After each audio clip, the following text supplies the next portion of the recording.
Yeah.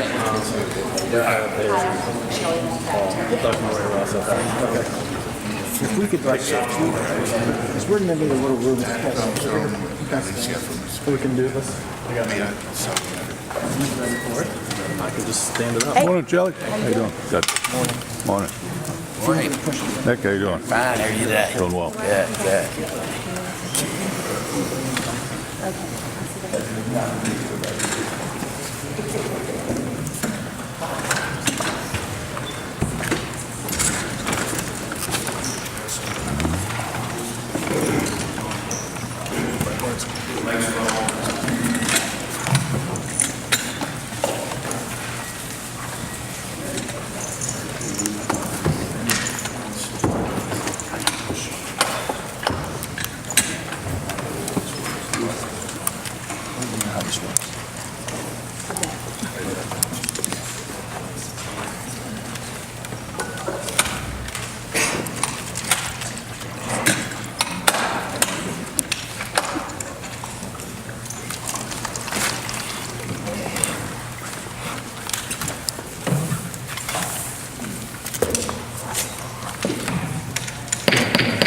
Committee on Transportation Infrastructure will come to order.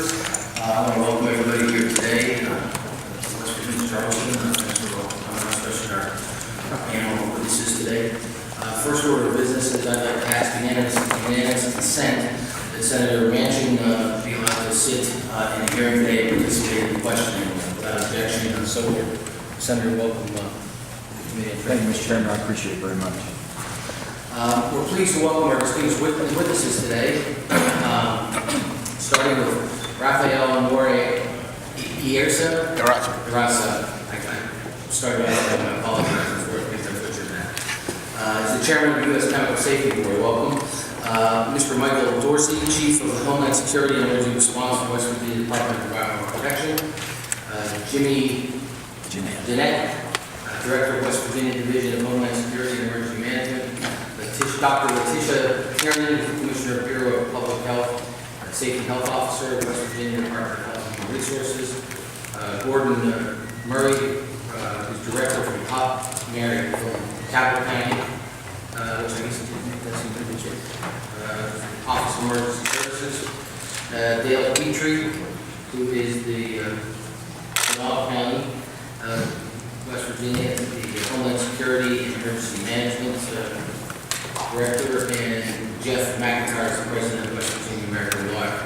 I want to thank also Ms. Capita for requesting an important hearing and hosting the committee here in our hometown of Charleston. Also want to thank Member Ray Hall for working with us in this hearing and ensuring that we understand how important this issue is to him and his interest as well. Again, I welcome Senator Manchin for being here today and participating, and also to Congressman Daniel Webster, West Virginia now represents a district in Florida, Orlando. Welcome home, Daniel. It's very important for this committee to be here today, to hear from the folks who have been on the ground since the spill occurred, and to gain an understanding of what has happened in this incident. I can only imagine how difficult it's been for the residents of this region over the past month. The uncertainty, the unanswered questions must be overwhelming at times. As Americans, we all should feel safe to drink the water that comes out of our faucets. We should be able to take a shower without worrying that it's in the water. And we should have confidence that our government leaders are doing everything in their power to ensure the safety of the water supply. That's why we're here today. The past 4 weeks have no doubt been a roller coaster ride for everyone here in this region. I know that people are concerned, frustrated, and looking for answers. Representative Capito and Ray Hall and Senator Manchin have made it very clear how important it is for us to be here on the ground to see and hear firsthand, truly understand what's happening here. We are here to get firsthand accounts of what's happened, what went wrong, what went right, and what needs to be improved. We need to focus our attention and work to find solutions for the future. We hear directly from those who were at the spill site when it first became clear what was happening, and to hear from those who have been working day and night since to help clean up and protect those who live here. Again, I want to thank everyone who's taken their precious time to be here today. I want to again thank our witnesses for joining us. And before I go, as I had to explain to Senator Manchin, who's in the Senate and the House, we have different rules. And as I pointed out, the House will be following their rule. So I'd ask your witnesses to keep your opening statements to 5 minutes. I I got quick on the gavel. You'll hear me tap first when you get over. But again, to move things along and make sure everybody is heard, we want to make sure that we get through 5 minutes of the opening statement. Your full statements will be in the record. I know you've got some lengthy piece of information which will be in the record. And again, to my my colleagues, they keep their opening statements 5 minutes, then we'll go into questioning round for 5 minutes. If we need more, we'll certainly do more. With that, I'd like to recognize Ranking Member Mr. Rahal for a statement. Thank you, Mr. Chairman. I join with my colleagues on this guys in welcoming you to West Virginia. Thank you for taking the time to be with us today so that we can be on the ground in the area where it is especially important that we hear from the families whose lives and livelihoods have been disrupted. Yesterday marked 1 month since the chemicals leaked from the storage tank of Freedom Industry into the health grid. 1 solid month since the spill. Yet still, and rightly so, there is a lingering worry among the people of this area. There is a lingering mistrust of what they hear. Some of that clearly stems from the lack of accurate information at the start, most of which can be traced directly to a financially troubled business with deteriorating facilities and critically lax safety standards. The state DEP officials arrived at the Freedom Industry site following a trail of strong licorice scent. Workers there didn't even know they had a leak. When workers were shown the cooling chemical and told to report the leak, they resisted. When they finally did report the leak, they claimed the chemical was not spilling into the river. Wrong. First responders, the water company, public health officials all thought they were dealing with one chemical based on information obtained from the company, information that was wrong. Mr. Chairman, there was distressing blind spots and errors long before this spill. But on January 9th, confronted with this disaster, a lot of people tried to do the right thing. A lot of people are still trying to do the right thing. Some of them are with us here today, and we'll hear their testimony. They've been the target of criticism and anger, and yet they came here today to answer and re-answer questions and take their lumps.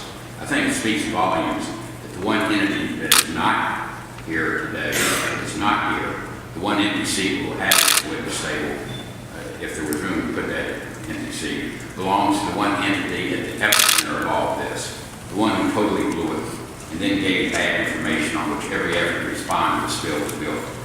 Mr. Chairman, there is an odor emanating from Freedom Industries, and it's not licorice. We cannot legislate morality into the billionaire corporate boardrooms where shell game playing abounds. I share the worry and frustration that I see in the faces all around this room. I understand the shaking confidence. Were there mistakes made? Yes. Are there loopholes in the law that must be closed? Yes. As you stated, Mr. Chairman, we are here to listen and learn and do all that we can to help prevent this type of crisis from recurring. I have chosen not to endorse legislative proposals yet until after this hearing, and hearing first directly from those at this hearing to ensure that our efforts in Congress are as thorough as possible and the federal government will not face demands from on high, but work with our state and local governments to ensure that any new laws work together to eliminate loopholes. A cloud of suspicion and fear may be hanging over this region for some time, but speaking as a West Virginian, I hope we can channel these energies into positive change for our state. And above all, the communities, the businesses, and the families deserve definite answers. People have a basic right to know. The government has a fundamental obligation to inform the public whether or not their water supplies are safe. In conclusion, Mr. Chairman, in Congress that is so often divided, you have not let party differences stand between us and working to address the needs of the people we serve. I thank you again for your interest in the families in this area and for taking the time to be with us today. And I believe you've already done this, but if not, I'll ask unanimous consent that the record go 30 days without people who want to submit their record, their testimony to the make part of it. Without objection, so ordered. Now recognizing Ms. Canada. Thank you, Mr. Chairman, and thank you for bringing the committee to my home county of Kanawha and Charleston. And I'm pleased to be here with my colleagues.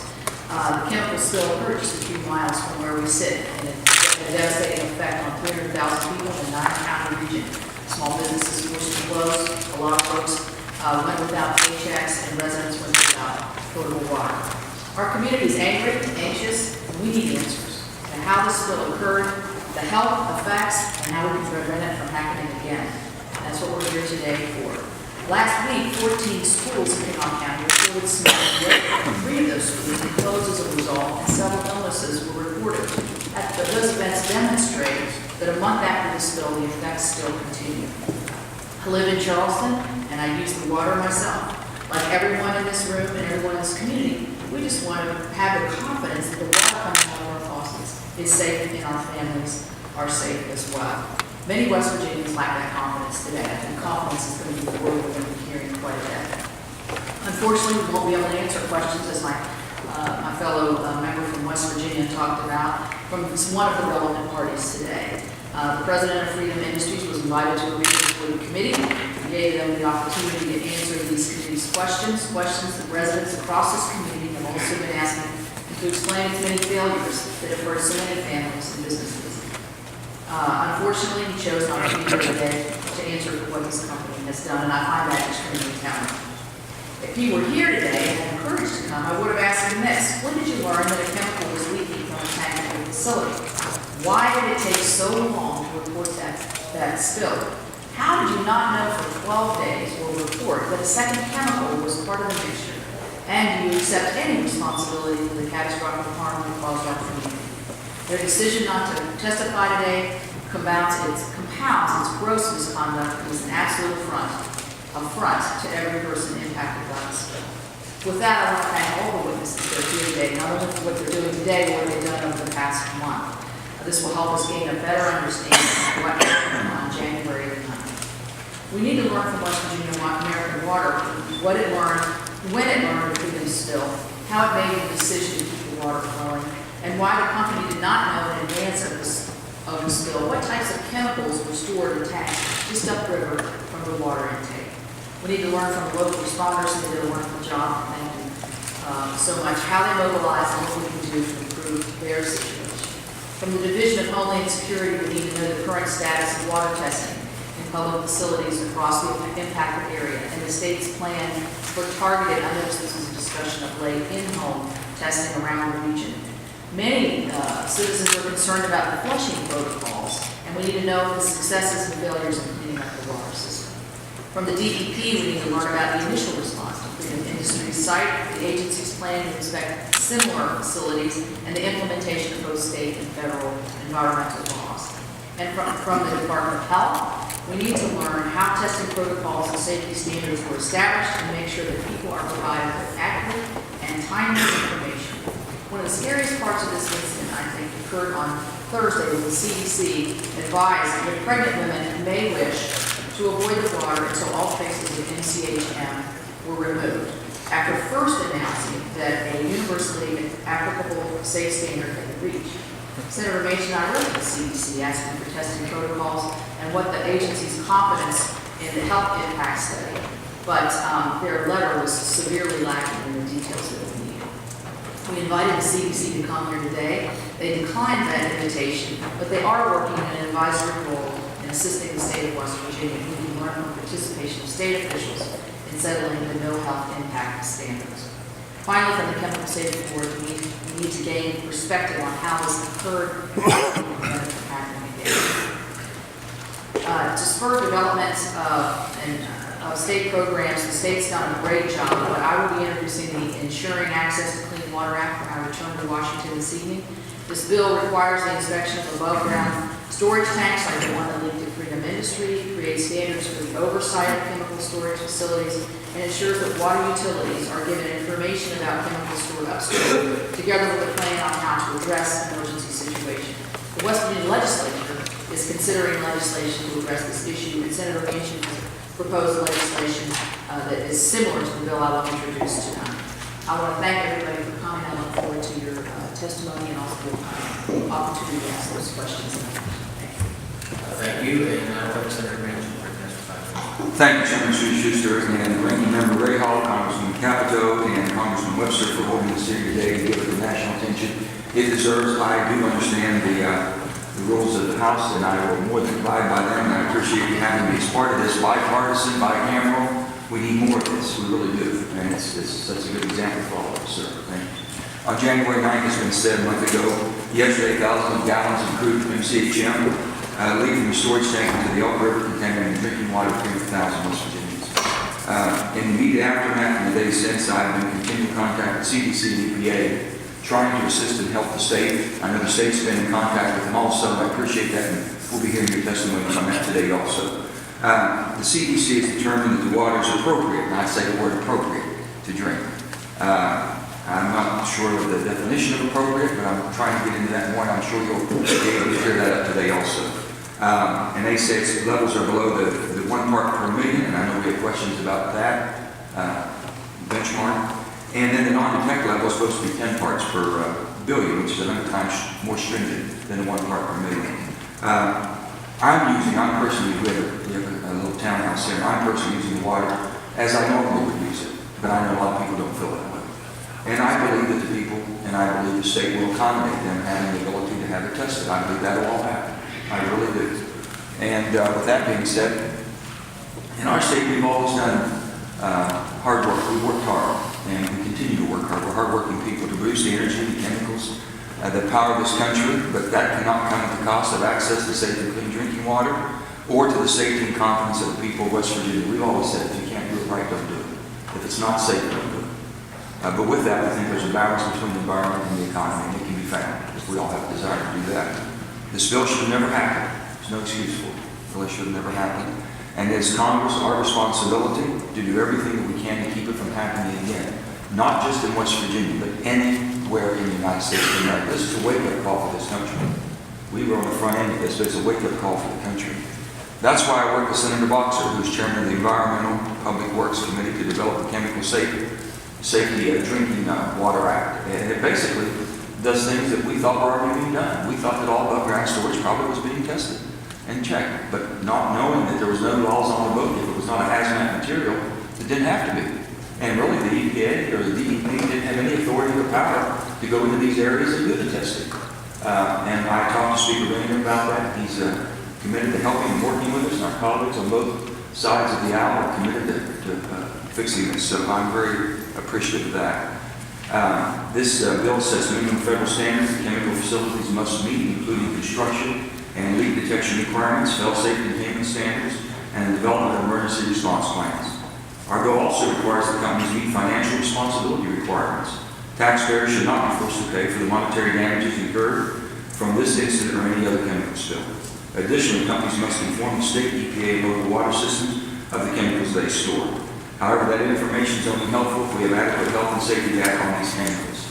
That's why I am also co-sponsor and totally committed to the Chemical Safety Improvement Act, which would, for the first time in 42 years, think about this, 1976 is the last time we ever tried to find out what chemicals we're using and how it affects humans. There's 84,000 chemicals used by Americans every day in the form, and the extremely outdated Toxic Substance Control Act is 76. It's unbelievable. Under the Chemical Safety Improvement Act, states should request and could request that EPA prioritizes the testing of specific chemicals, including those held near waterways.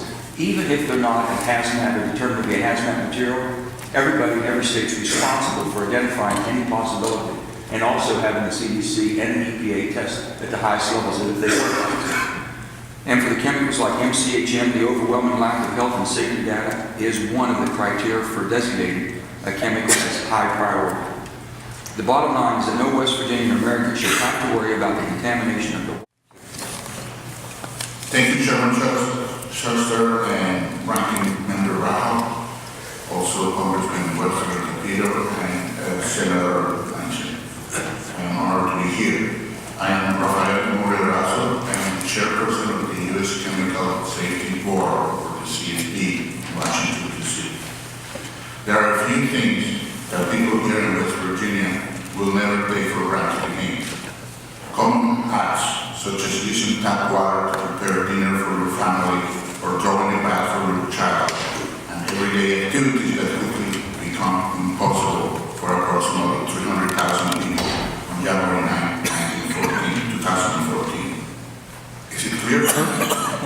As chairman of an independent federal agency charged with investigating industrial chemical accidents, that urgent steps are required to significantly improve the safety of facilities that handle hazardous chemicals. The chemical sector is vital for our economy, yet potentially hazardous to those who live near the thousands of facilities that process or store these hazardous chemicals. The CFB has 41 employees, half of whom are professionally accident investigators with highly technical skills. Currently, the CFB has a four-member team in the field investigating this particular accident. Heading the team and with me is the supervisory investigator in the banks, and also with me today is Hillary Coleman, our communications director. First, I think it is important to discuss the history that the CSB has had investigating accidents in the Canal Valley. This is our third deployment to a major chemical accident in the valley. In 2008, 2 workers were fatally injured at the Bayer Crop Science Chemical Plant Institute when a waste tank containing the highly toxic pesticide methanol violently exploded. Then in 2010, 3 incidents occurred in a 33-hour period at the DuPont Bell facility. There was a release of highly toxic phosgene, exposing a veteran operator and resulted on his death 1 day later. Following the CSB investigation into these 2 places, Bayer and DuPont, the board recommended that the county, working with the state, establish a hazardous chemical release prevention program to enhance safety and optimize emergency response. The CSB recommended that the health department establish an industrial safety authority paid for using fees assessed on the companies processing or handling potentially dangerous chemicals. As an example, we cited the successful program in California, Contra Costa County, which has an equally dense industrial chemical base.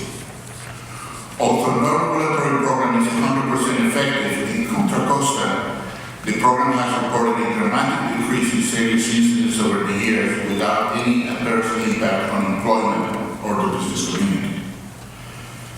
The state and local authorities in West Virginia tell us that they considered our recommendation, but due to a number of reasons, including funding, it has not been adopted. The CSB previous recommendations aim at empowering the government agency to determine just what poses a high hazard. Perhaps qualified inspectors will have considered aging chemical storage tanks located just upstream for a public drinking water treatment plant to be potentially highly hazardous and worthy of a closer look.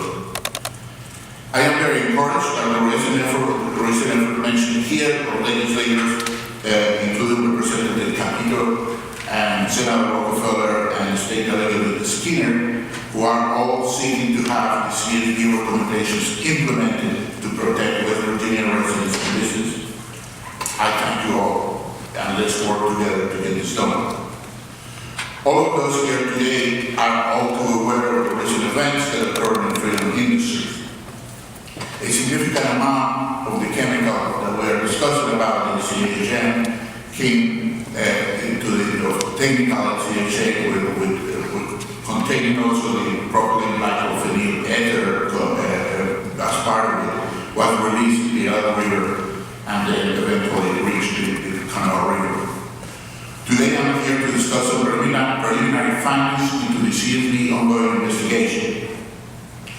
In October 2013, at the request of the company, tank engineering and management consultants performed a review of the tank terminals located in Charleston and Nitro.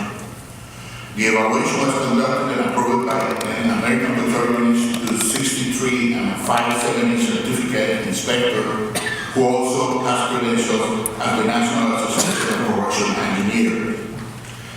That review notes that the substance stored in tank 396 consisted of non-hazardous materials.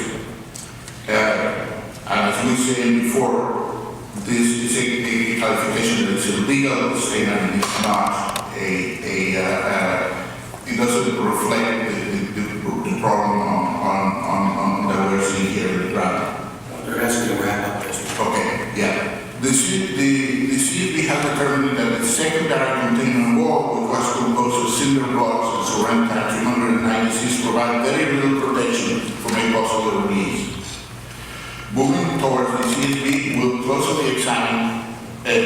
1996, so we plan to complete a thoroughly internal inspection of the tank to determine the tank thickness, and we will examine design, materials of construction, inspection practices, and state and federal oversight.